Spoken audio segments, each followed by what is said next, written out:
Olá pessoal, tudo bem? Sejam bem-vindos mais uma vez ao canal Ciências da Saúde e esta é a primeira aula que eu vou estar abordando o gênero Streptococcus. O gênero Streptococcus ele possui várias espécies e entre essas várias espécies tem aquelas que são de interesse médico, né? Porque são espécies que frequentemente causam infecções em seres humanos. E a primeira espécie desse gênero que eu estarei abordando nessa aula de hoje é a espécie Piógenes. Os estreptococcus são cocos gram-positivos que, por se dividirem em um só plano, agrupam-se em cadeia de tamanho variável. Como podemos observar aqui nessa imagem, né, que é uma imagem de coloração de gram, em que temos aqui várias cadeias, né, formadas por cocos gram-positivos. Vocês podem observar cadeias longas, como estas aqui, como também podemos observar algumas espécies de estreptococcus agrupados em pares, né, formando aí diplococcus, né, que é um agrupamento de cocos em pares. Então, além da espécie Piógenes, que é de importância clínica, que traz aí problemas, causa infecções em seres humanos, tem outras espécies também, como por exemplo a espécie Agalacti, Pneumoniae, Bovis e algumas espécies do grupo Viridans. Esse grupo Viridans possui algumas espécies que normalmente elas estão presentes na mucosa da cavidade oral. E estas espécies elas são aí muito estudadas principalmente na odontologia, porque são bactérias que causam cárie dentária, assim como placa nos dentes. E aí eu tenho aqui já dois exemplos, né, de espécies de Streptococcus desse grupo Viridas que causa cárie dentária, que é o Streptococcus multans e Streptococcus sobrinus. Então, como eu falei no início, nessa aula de hoje eu irei falar apenas do Streptococcus piógenes e aí as próximas aulas eu estarei abordando estas outras espécies que também são de interesse médico. Os estreptococcus eles podem ser classificados de várias maneiras. A classificação mais utilizada tem por base o padrão hemolítico em placa de agar-sangue. E esse padrão hemolítico no meio agar-sangue, ele é avaliado, né, conforme a capacidade daquele micro-organismo que está sendo cultivado em produzir uma toxina chamada de hemolisina. E essa toxina ela é responsável por causar hemólise de eritrócitos que estão presentes aqui na composição desse meio, né, que é o agar-sangue. Então, conforme a bactéria e conforme a produção dessas toxinas, nós podemos classificá-las como alfa-hemolíticas, beta-hemolíticas ou gama-hemolítica. Então, o que é uma bactéria alfa-hemolítica? São bactérias em que no meio agar-sangue você irá observar um padrão hemolítico parcial. Então, como que é o padrão hemolítico parcial no caso de bactérias alfa-hemolíticas? Uma característica muito importante e até mesmo que facilita essa classificação é quando essa colônia ela apresenta uma coloração esverdeada, como por exemplo aqui nesse exemplo. Então, se você comparar essa colônia aqui com essas outras duas aqui, você consegue observar essa tonalidade esverdeada. Então, essa tonalidade esverdeada se dá pela transformação da hemoglobina em substância semelhante à biliverdina. Então, essa bactéria que está aqui formando esta colônia, ela produz hemolisina? Produz. Só que essas hemolisinas que ela produz causa um padrão hemolítico parcial. E aí, por essa reação, né, por esse padrão aí ser parcial, tem essa transformação de hemoglobina em uma substância semelhante à biliverdina e essa colônia irá adquirir essa coloração esverdeada, tá? Já no caso das bactérias beta-hemolíticas, é possível observar em volta dessas colônias um halo totalmente amarelo. Então, o que isso mostra? Que esta bactéria, né, na verdade, que estas bactérias que estão constituindo aqui, formando essa colônia, produzem hemolisinas que causam uma hemólise total dos eritrócitos, né? Então, por essa hemólise ser total, se observa esse halo completamente amarelo em volta das colônias, o que mostra que as hemácias que estão aqui presentes nesse meio foram totalmente hemolizadas.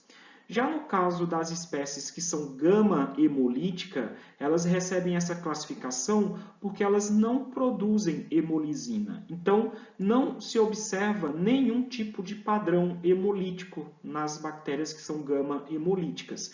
Então, você irá observar as colônias na superfície do agar-sangue, colônias esbranquiçadas, né? Sem a presença de nenhum padrão hemolítico. Tudo bem?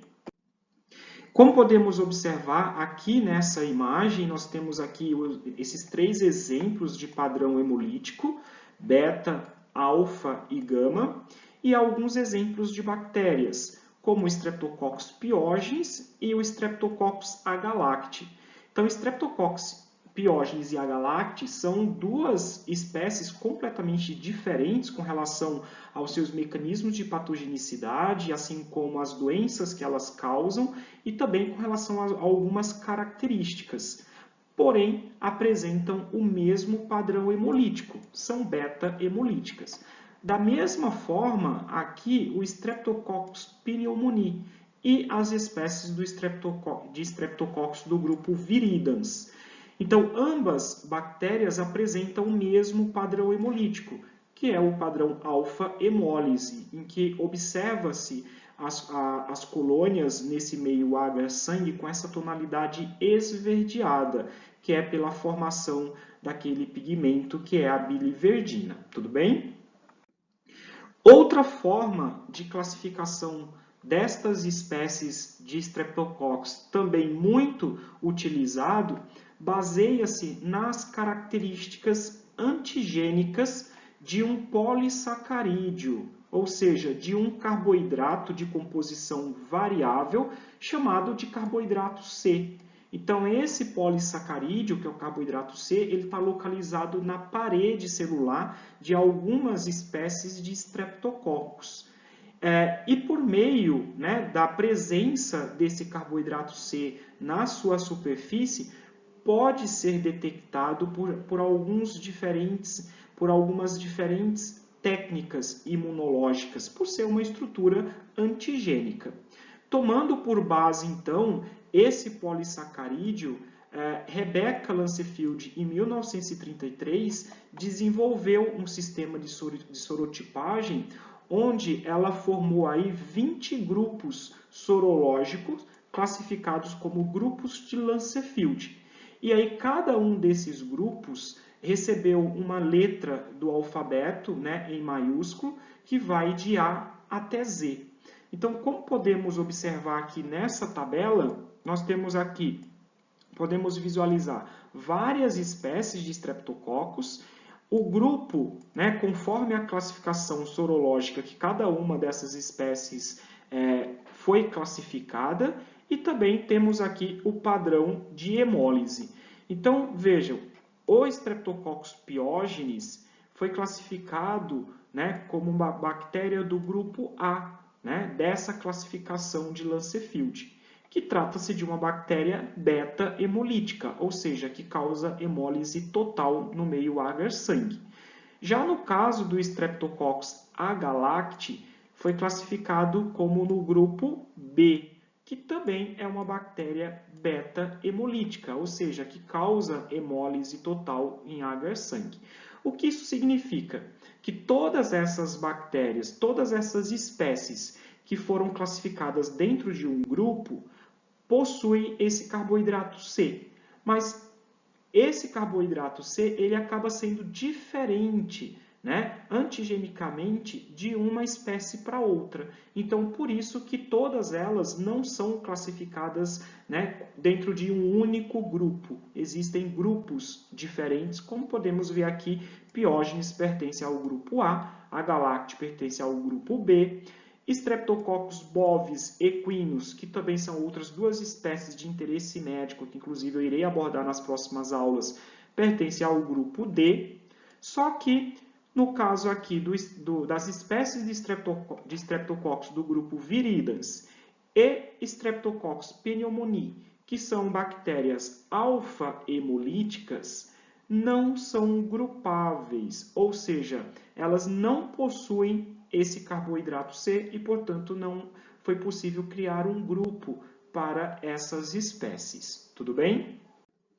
Então, tanto o padrão hemolítico em agar-sangue como a classificação conforme essas características antigênicas possui algumas falhas, né? Então, a divisão dos estreptococcus, destas espécies de estreptococcus em categorias hemolíticas, embora tenha grande importância na identificação destas espécies, não satisfaz do ponto de vista médico, porque cada categoria engloba não só uma espécie, mas pode ser várias espécies diferentes quanto à patogenicidade, assim como a outras características, como, por exemplo, o Streptococcus pyogenes e Streptococcus agalactis. Ambas espécies que possuem aí patogenicidades diferentes, assim como características diferentes, ambas pertencem ao mesmo padrão hemolítico. Ambas têm, né, o mesmo padrão hemolítico, ou seja, são beta-hemolíticas.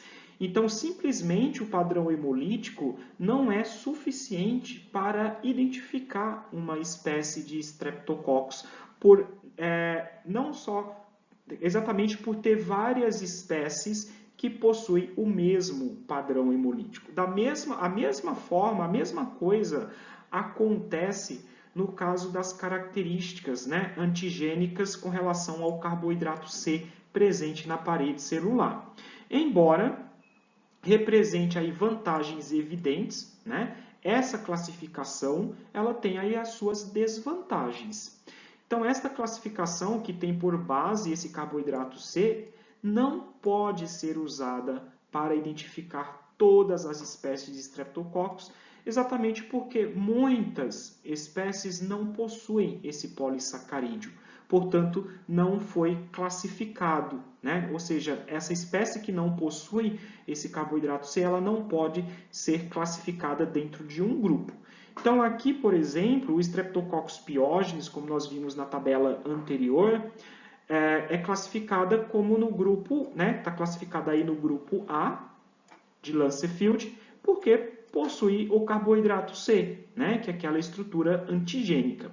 Já no caso do Streptococcus pneumoniae, assim como as espécies de Streptococcus do grupo Viridans, não possuem esse carboidrato C.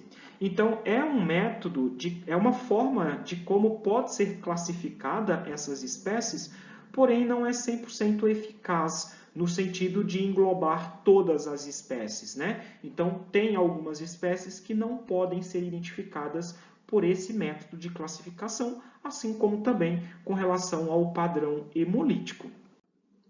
Então, por conta dessas falhas desses dois métodos de classificação, testes laboratoriais, assim como testes bioquímicos, foram desenvolvidos com o objetivo de facilitar a identificação dessas espécies de cocos gram-positivos. E assim, aqui eu tenho alguns exemplos, né, desses testes que foram desenvolvidos que possibilita na prática clínica, no dia a dia, nos laboratórios de microbiologia, identificar qualquer uma dessas espécies que pertencem ao gênero Streptococcus.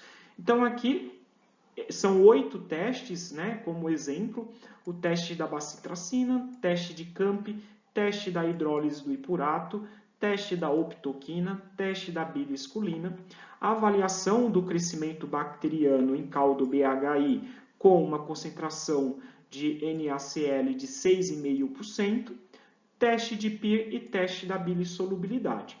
Então, eu irei gravar uma videoaula apenas abordando como desenvolver, como realizar cada um desses testes e como ocorre a interpretação deles para a identificação de cada uma dessas espécies de interesse médico, tá? Então, não deixe de assistir todas as videoaulas em que eu estarei abordando esse assunto, né? Esse grupo de bactérias, que é o grupo, né, que é o gênero Streptococcus, que eu irei gravar um vídeo apenas falando sobre esses métodos aqui laboratoriais de identificação dos cocos gram-positivos, tudo bem? Então vamos agora focar na espécie, né, de Streptococcus que eu citei, que eu falei no começo, que eu iria estar abordando nessa aula de hoje, que é a espécie Piógenes, tudo bem? Então, começando aí pelas suas características gerais, é uma bactéria beta-hemolítica, então significa que ela produz hemolisinas e por isso causa uma hemólise total dos eritrócitos no meio agar-sangue.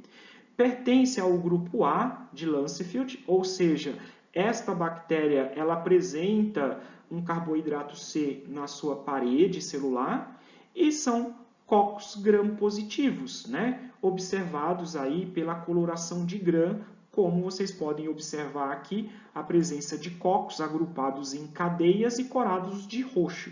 Então, por isso, são classificados como cocos gram-positivos. Tudo bem? Com relação aos sorotipos de Streptococcus pyogenes, podem ser divididos em dois grupos sorológicos, conforme a presença na célula bacteriana de duas proteínas, denominada de proteína M e proteína T. Então, conforme a presença dessas proteínas, nós podemos dividir o Streptococcus pyogenes em dois sorotipos, aquele que possui a proteína M e aquele que possui a proteína T. Sendo que os sorotipos que possuem a proteína M são os mais virulentos, vamos dizer assim, são os que apresentam maiores complicações, assim como até algumas sequelas após uma infecção por essa espécie, por esse sorotipo que possui essa proteína M. E um exemplo, né, já adiantando aí de uma sequela, de uma complicação que surge após uma infecção por esse sorotipo M, é a glomerulonefrite, assim como também a febre reumática, que no final dessa aula eu irei falar melhor sobre cada uma dessas complicações pós-infecção estreptocóxica. Tudo bem? Com relação à patogenicidade dessa bactéria, as primeiras infecções, né, causadas pelo Streptococcus pyogenes localiza-se na região da faringe e amígdalas, né? No caso, essa bactéria nessa região da faringe, assim como das amígdalas, causa e desencadeia um quadro de faringoamidalite estreptocóxica, que é a famosa infecção de garganta. Essa bactéria também pode causar infecções na pele, como exemplo as piodermites, né? Um exemplo de piodermite, o impetigo não bolhoso, e também a erisipela. Além disso, essa bactéria pode disseminar-se destes focos primários, né? Quando eu me refiro a focos primário da região da garganta, assim como da pele, lá no caso de uma piodermite, no caso particularmente, né, da região da garganta, dando origem a outras infecções. Então, olha só, tanto da região da garganta, no caso ali o paciente desenvolveu uma infecção de garganta estreptocóxica, assim como de uma piodermite, essa bactéria ela pode se disseminar para outras regiões do corpo, causando outras infecções. Sendo que normalmente isso acontece, né, a partir de uma infecção de garganta. Tá?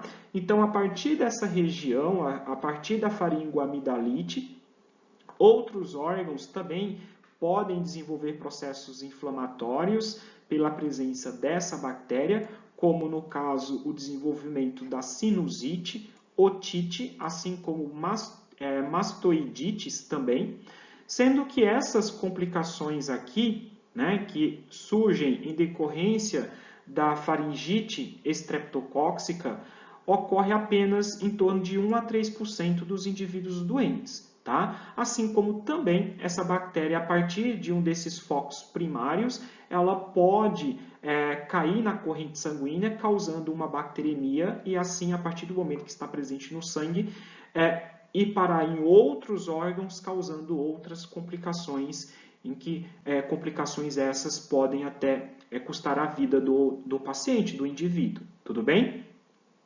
Além disso, as faringoamidalites, né, no caso a faringite estreptocóxica, pode também se acompanhar de febre reumática e glomerulonefrite, que é o que eu já comentei anteriormente. Então, após uma infecção estreptocóxica, pode o indivíduo desenvolver algumas sequelas, né, ter algumas complicações, que é no caso aí, como principal exemplo, a febre reumática e a glomerulonefrite.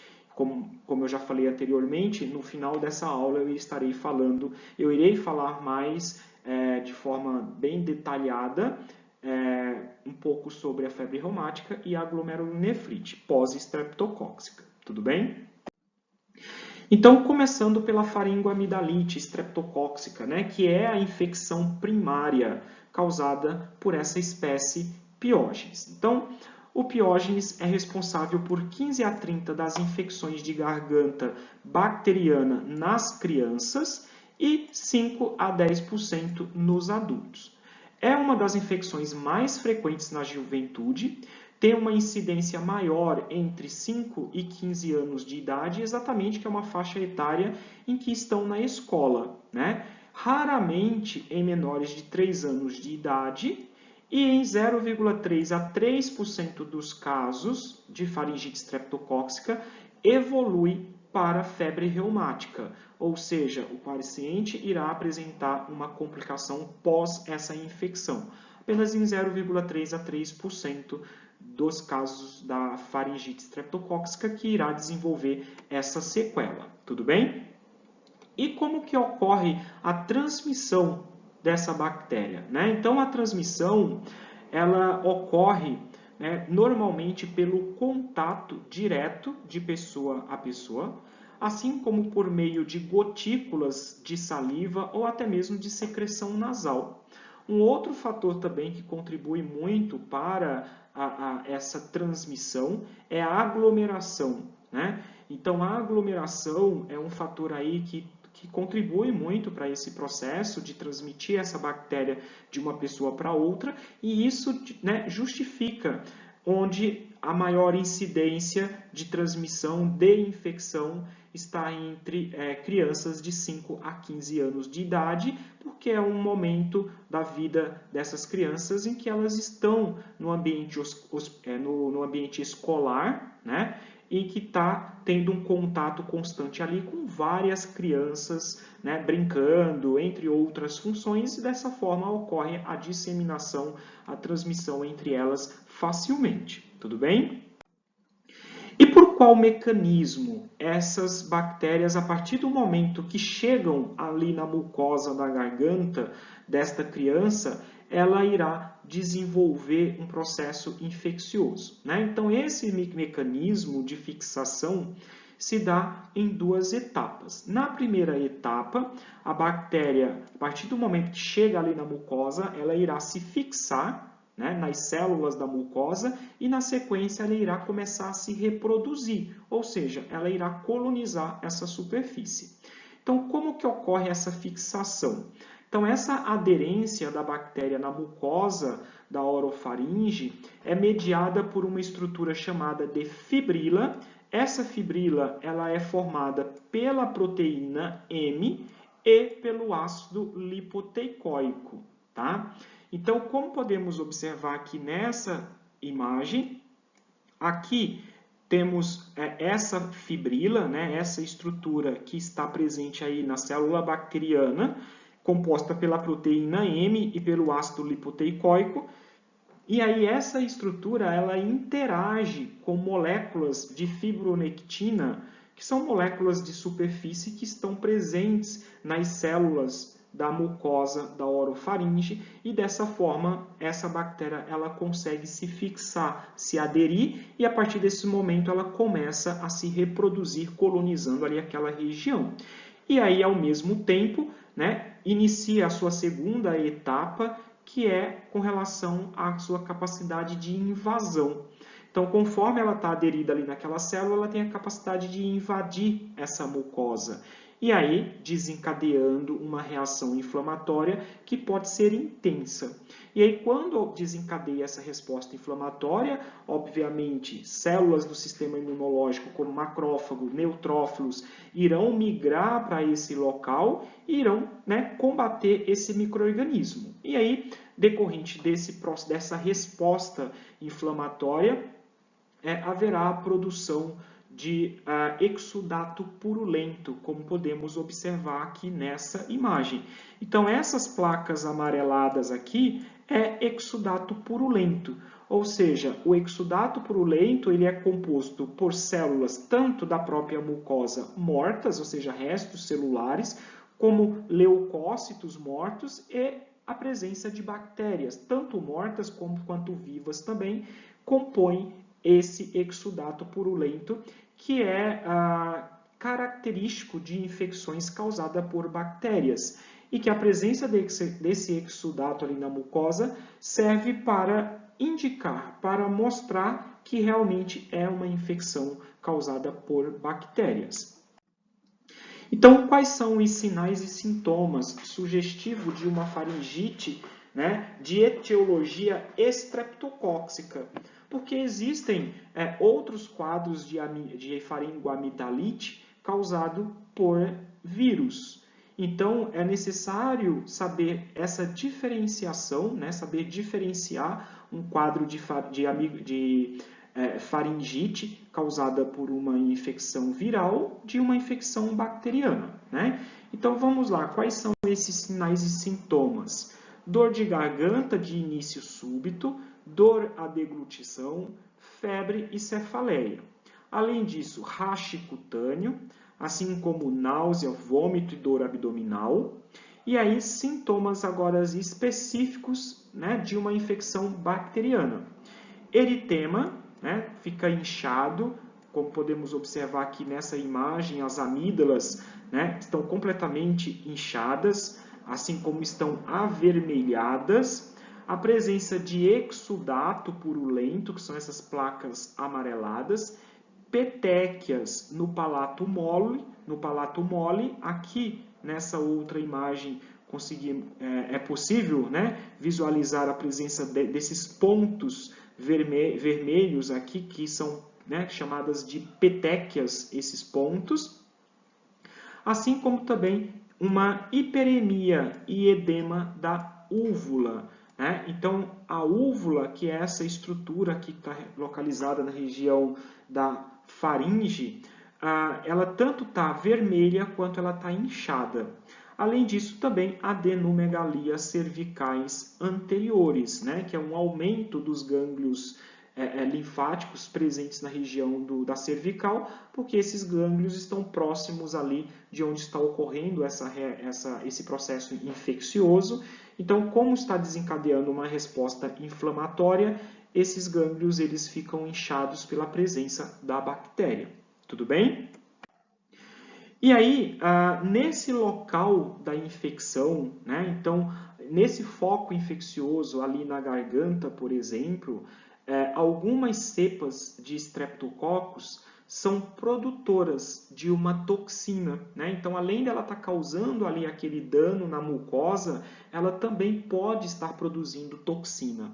E essa toxina ela é chamada de eritrogênica. Então, conforme ela está sendo produzida naquele local e sendo liberada pela bactéria, ocorre uma disseminação sistêmica por via hematogênica.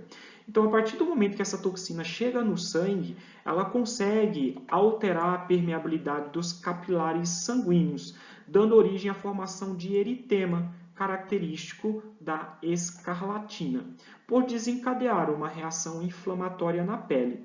Então, como podemos ver aqui nessas duas imagens, né, numa criança, aqui em uma criança um pouco maior, aqui já vamos dizer assim, um bebê, né? Podemos observar aqui na região da face, assim como na região do tronco, aqui completamente avermelhado, o eritema na pele. E aí, no caso da face, a escarlatina, ela apresenta um sinal que é característico, né, dessa complicação decorrente da toxina eritrogênica, que é um sinal chamado de sinal de Filatov.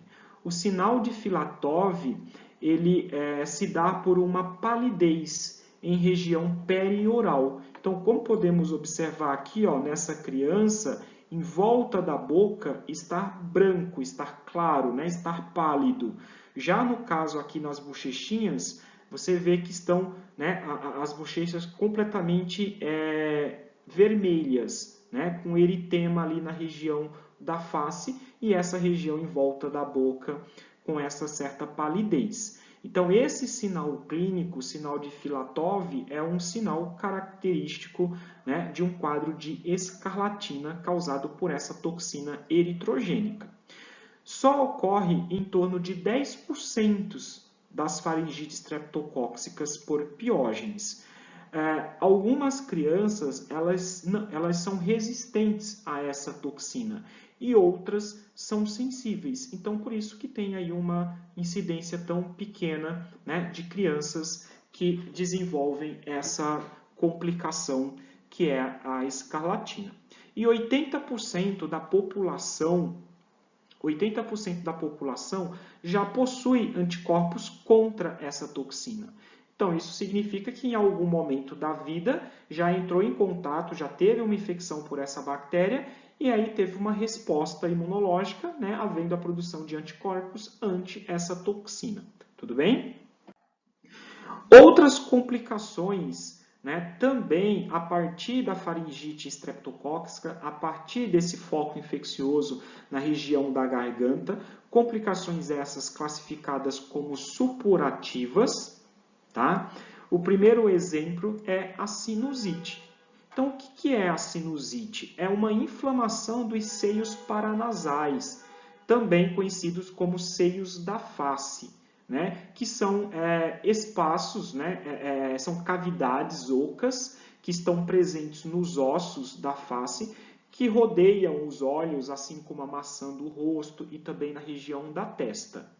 Nessa figura aqui, podemos observar que na região do osso frontal, que é o osso da testa, essas duas cavidades, né, em que elas são chamadas, né, essas cavidades de seios frontais. Assim como tem aqui os seios nasais, né, que estão, né, lateralmente aqui a cavidade nasal, e tem os seios maxilares. Esses seios maxilares, eles estão presentes, né? Ou seja, são cavidades que estão presentes nas maxilas. Então, a partir do momento que essa bactéria ela está ali na região da garganta, né, causando essa faringoamidalite, ela pode, né, se disseminar através da mucosa ela pode, né, chegar em outras cavidades, né, na própria cabeça, como por exemplo aqui nesses seios, nessas cavidades que estão presentes nesses ossos, e assim desenvolvendo também um processo infeccioso, desencadeando uma resposta inflamatória. E em decorrência dessa resposta inflamatória também haverá a produção de exudato purulento, ou seja, de secreção purulenta. Tanto bactéria quanto vírus e até mesmo alérgenos podem desencadear esse quadro de sinusite. Mas aí, no caso da sinusite bacteriana, terá a presença desse exudato purulento, que pode obstruir totalmente essas cavidades, e aí o paciente vai apresentar um quadro de obstrução nasal, com dificuldade para respirar, assim como ele pode também alterar o paladar, o olfato. Secreção nasal ou faríngea também pode acontecer, ter corrimento, né, secreção nasal, faríngea.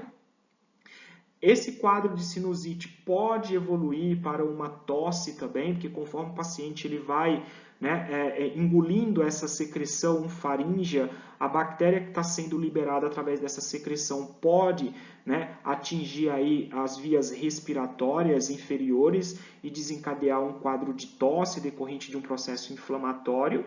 assim como dor de cabeça intensa. É uma dor de cabeça principalmente na região da testa, né? Sente uma dor também muito forte atrás dos olhos, na região das maxilas, que são exatamente as regiões onde estão presentes essas cavidades. E é uma dor de cabeça que tem uma sensação de maior dor, principalmente quando abaixa a cabeça ou olha para o chão. Além disso, também o paciente apresenta cansaço, né? Então, esses são os sintomas mais característicos, mais frequentes de um quadro de sinusite. Outra complicação também é a otite, no caso aqui causada pelo Streptococcus pyogenes a partir de uma faringite estreptocóxica, é a otite média, né? Porque existem outras formas de otite também. Pode ser otite externa, como pode ser otite interna. Nesse caso aqui, essa complicação é média. Então, como o nariz se comunica com essa região por meio da tuba auditiva, também conhecida como trompa de Falópio, o conteúdo da região nasal, né, ali o acúmulo de secreção no nariz, pode atingir o ouvido médio por meio dessa trompa de Eustáquio e assim provocar um processo inflamatório, gerando muita dor e uma presença de secreção nessa região média que passa a comprimir, causar uma compressão lá no tímpano, que faz com que o indivíduo ele sinta dor de ouvido. Então, como podemos observar aqui nessa imagem, aqui está localizado o ouvido médio, né? Aqui está o tímpano, a membrana timpânica, aqui os ossículos do ouvido. E aí podemos observar que existe uma pressão equilibrada, porque não tem a presença de nenhuma secreção, nem na região média, nem na região externa do canal auditivo. Já nesse outro exemplo aqui, podemos observar que ocorre aqui, ó, que tem um acúmulo de líquido nessa região média do ouvido, causando aí a pressão dessa membrana que é o tímpano. Então, a pressão gerada aqui por esse acúmulo de líquido comprime o tímpano para o exterior, aqui em direção ao canal externo do ouvido, e assim a criança irá sentir muita dor de ouvido. Tudo bem? Lembrando que essa complicação, a otite, que é esse processo inflamatório do canal auditivo, além de ser causado por bactérias, também pode ser causado por vírus, assim como com relação a alérgenos, no caso de processos alérgicos, certo? Outras infecções supurativas também podem acontecer primariamente ou secundariamente a essas infecções descritas anteriormente. Então, o que isso significa? Que quando entra em contato com essa bactéria, o indivíduo pode desenvolver já diretamente qualquer uma dessas infecções que eu irei citar aqui, como também elas podem surgir decorrente de uma daquelas infecções primárias, no caso da faringite estreptocóxica ou no caso de uma piodermite. Tudo bem? Então, essas outras infecções são pneumonias, empiemas, febre puerperal, pericardites, assim como peritonite. Tá? E aí tem aquelas sequelas, que essas sequelas são complicações que podem surgir após a faringite estreptocóxica, Que aí a gente fala que são sequelas pós-estreptocóxica. E aí essas principais sequelas são a febre reumática e a glomerulonefrite. E aí nos próximos slides eu irei falar de forma mais detalhada como que acontece e os mecanismos pelos quais acontecem a febre reumática e a glomerulonefrite após uma infecção por Streptococcus pyogenes. Então, a febre reumática é nada mais do que uma complicação autoimune. Essa complicação autoimune ela se dá por uma reação cruzada. A bactéria que possui o sorotipo de Piógenes, que possui a proteína M, quando ocorre uma resposta imunológica com a produção de anticorpos ante essa proteína M, esse anticorpo que fica no organismo do indivíduo, depois dessa infecção, esse anticorpo pode identificar proteínas que são semelhantes a essa proteína M da bactéria presentes na superfície de células do próprio indivíduo, assim desencadeando uma resposta inflamatória naquele local em que ocorre essa reação cruzada. Esse processo ele é chamado de mimetismo molecular, que é quando nós produzimos anticorpos ante algum componente de algum micro-organismo e esse anticorpo ele confunde uma outra molécula presente nas nossas próprias células com essa estrutura, né, do micro-organismo para qual esse anticorpo foi formado. Tudo bem? Então, essa complicação, né, que é a febre reumática, ela ocorre principalmente em pessoas de 4 a 18 anos. Geralmente, a doença se expressa com um curto período de artrite e febre, com a presença de nódulos subcutâneos nas articulações, como podemos observar aqui nessa figura, né, em que apresenta aqui esse nódulo. Então, além do indivíduo ele estar com processo inflamatório na articulação e febre, tem o surgimento dessa estrutura que é esse nódulo subcutâneo.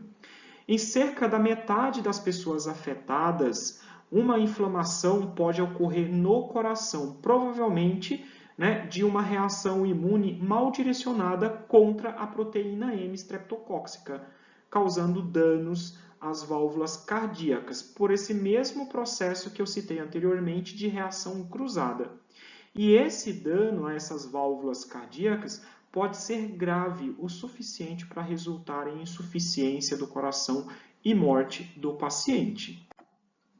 Até 10% das pessoas com febre reumática desenvolvem a coreia de Sjögren, que é uma Sjögren ou Sjögren, uma complicação incomum conhecida na Idade Média, né, como doença de Saint-Vitus. Tá? Então, essa complicação ela acontece em até 10% apenas, né, em pessoas com febre reumática. Surge vários meses após um período de febre reumática. Tá? Então, o paciente, mais provavelmente do sexo feminino, começa a apresentar movimentos involuntários, sem propósito, principalmente durante as horas de vigília, ou seja, enquanto essa menina, né, ela está dormindo. E aí, ocasionalmente, é necessário a sedação para impedir que o paciente se lesione pelas agitações dos braços e das pernas.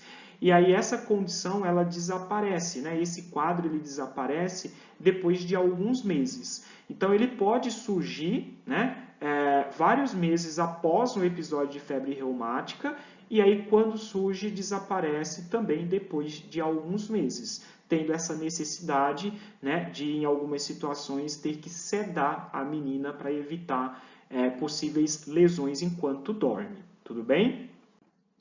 Já no caso da glomerulonefrite, né, que é um processo, a glomerulonefrite ela é desencadeada por um processo inflamatório, né, e lesão no glomérulo renal, nos glomérulos renais.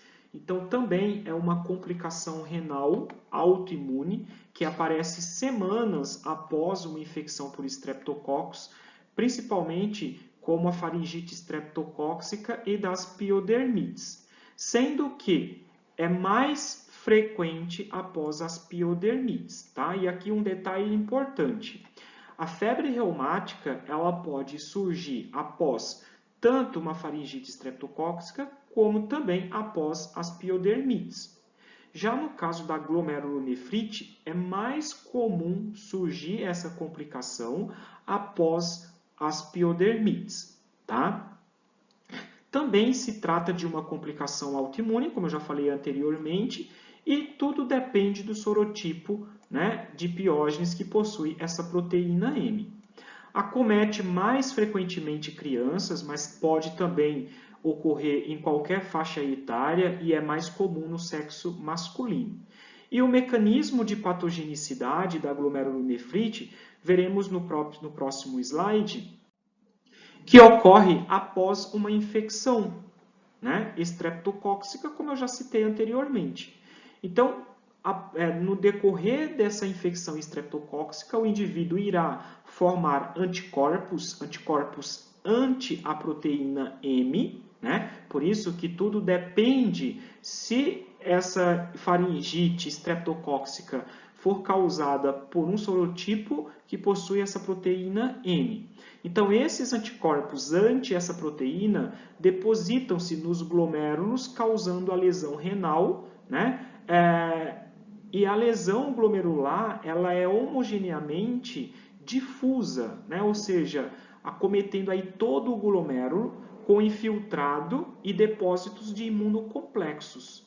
Então, esses anticorpos, né, que foram formados aí ante essa proteína M, irão, né, se aderir, irão se depositar lá no glomérulo renal, formando imunocomplexos, e a partir do momento que tem essa formação de imunocomplexos, onde reconhecem proteínas presentes lá no glomérulo, irá desencadear a ativação do sistema complemento. E aí, quando esse sistema complemento ele é ativado, vai ocorrer aí uma lesão do glomérulo. Os sinais de glomerulonefrite geralmente só aparecem entre 2 a 4 semanas depois de uma infecção inicial.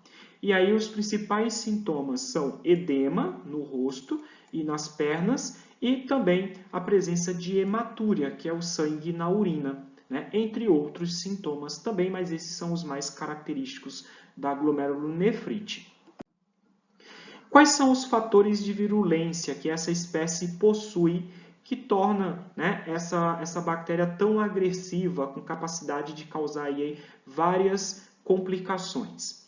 Então, além da fibrila, que é aquela estrutura composta por o ácido lipoteicoico e a proteína M, que possibilita a fixação da bactéria nas células da mucosa ali da orofaringe, e também além da toxina eritrogênica que ela produz, que é responsável por causar a escarlatina, toxina essa produzida no local da infecção, o Streptococcus ele também possui uma série de estruturas, assim como também ele produz uma série de produtos, de substâncias, desde toxinas a enzimas, que participam em maior ou menor grau na sua patogenicidade. Então, aqui nessa imagem, podemos, né, ver aqui, nessa figura, que representa um coco, né, no caso um coco gram-positivo, que no caso é o Streptococcus pyogenes, um exemplo de coco gram-positivo. A membrana celular, que é uma estrutura essencial presente em toda célula bacteriana, assim como célula animal, célula vegetal. No caso aqui da bactéria, uma camada de peptidoglicano, que constitui, né, na verdade, peptidoglicano, que constitui a parede, cápsula, que nós já vimos a função de a relação da cápsula bacteriana, né, com relação aí ao mecanismo de patogenicidade, que essa estrutura ela confere resistência à bactéria, fímbrias, proteína M e proteína T, né, que são as duas proteínas que constituem lá os dois sorotipos de piógenes, aquele sorotipo que possui a proteína M e aqueles que possuem a proteína T. Além disso, ácido lipoteicoico. Então, aqui temos uma série de estruturas que participam no processo de patogenicidade dessa bactéria em maior ou menor grau. Então, além das estruturas, também temos aqui vários exemplos de produtos. No caso aqui, o primeiro, a toxina eritrogênica, que nós já vimos anteriormente, que causa a escarlatina.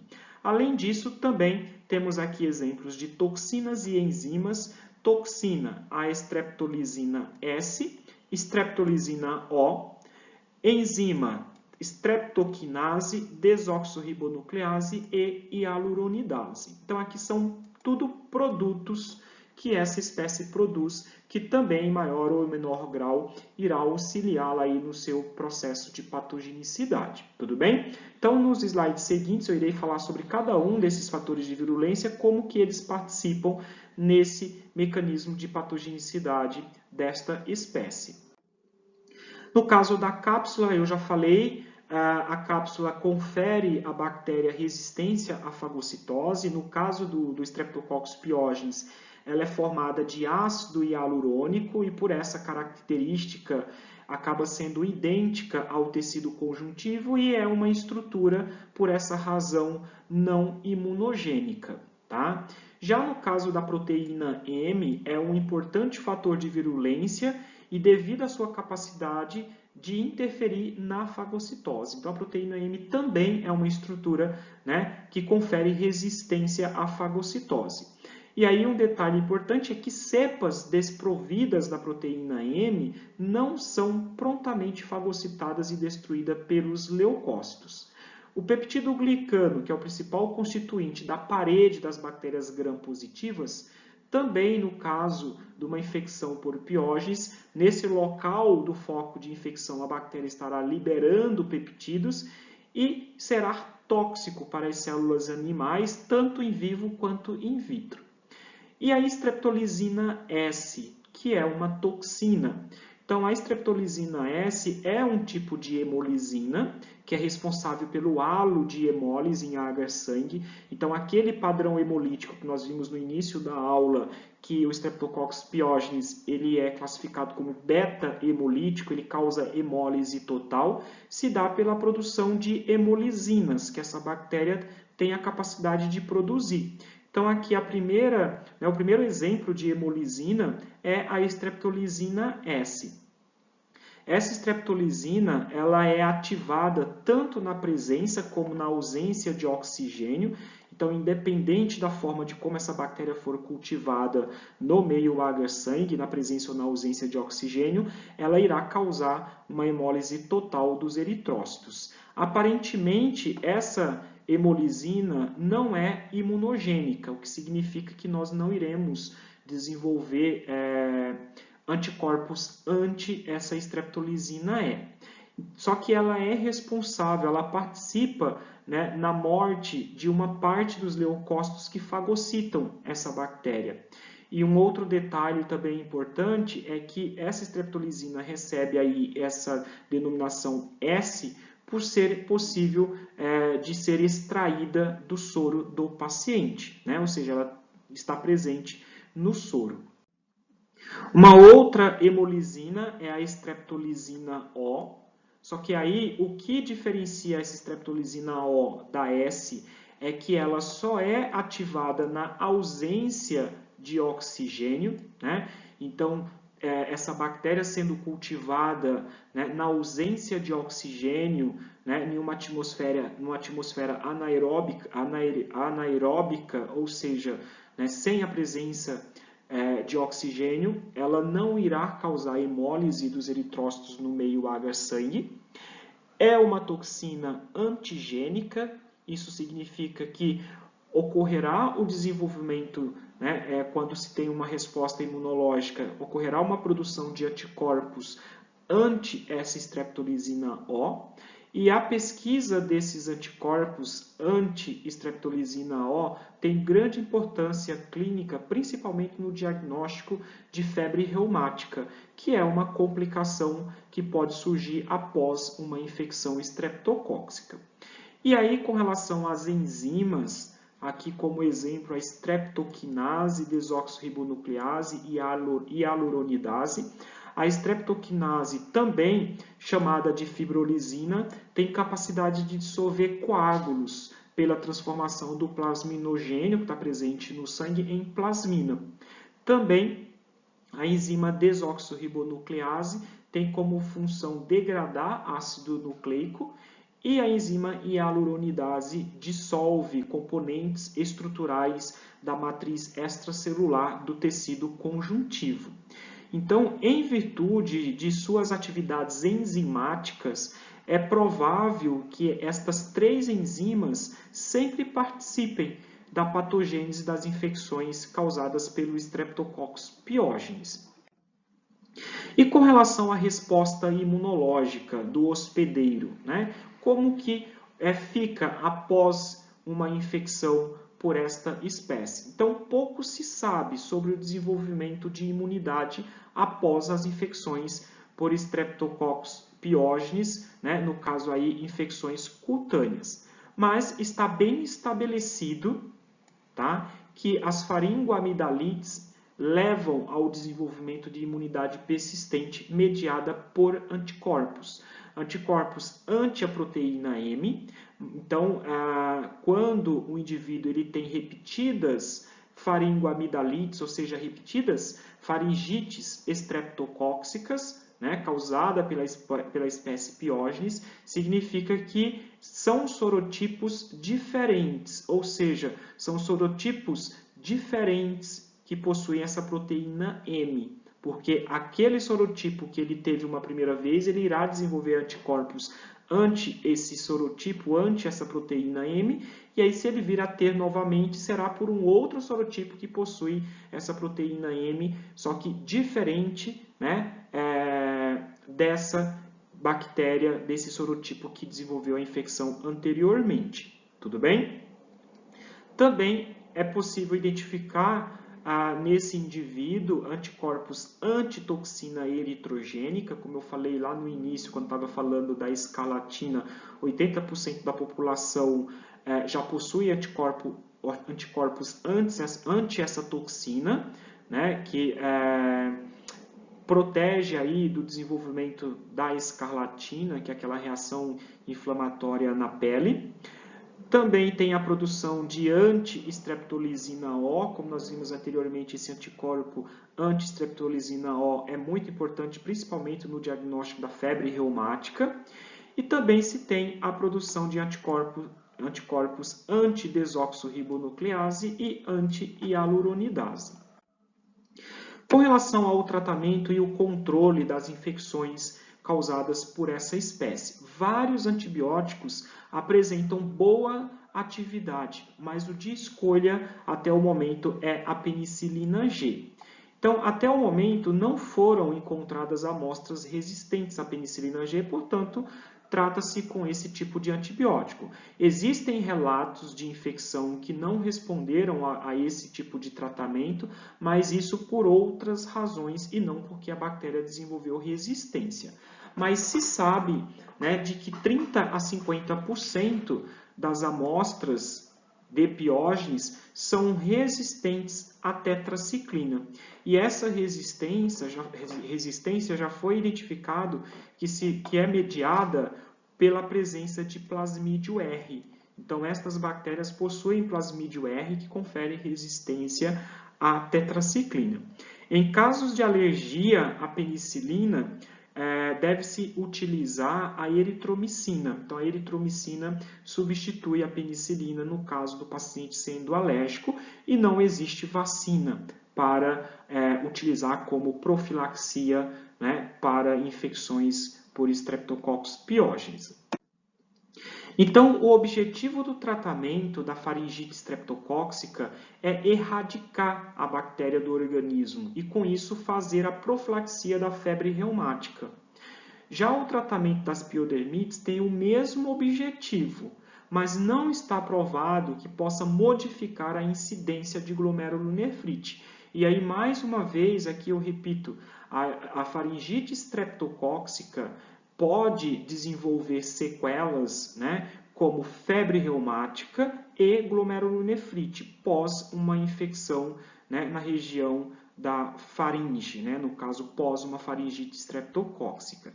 Já no caso da glomerulonefrite, geralmente ela surge após uma piodermite. Né? Então, a glomerulonefrite geralmente está relacionada aí uma sequela pós-infecção streptocóxica, mas, né, no caso de origem aí uma piodermite. Tudo bem? Então, gente, chego aqui ao final dessa primeira aula, né, do gênero Streptococcus, em que eu falei de forma muito detalhada, completa, desta espécie Piógenes. E aí, nas próximas aulas eu irei falar sobre as demais bactérias, como a Agalacti, Pneumoniae e as espécies lá do grupo Viridans, assim como também o Streptococcus bovis e o Equinus. Então, até uma próxima aula.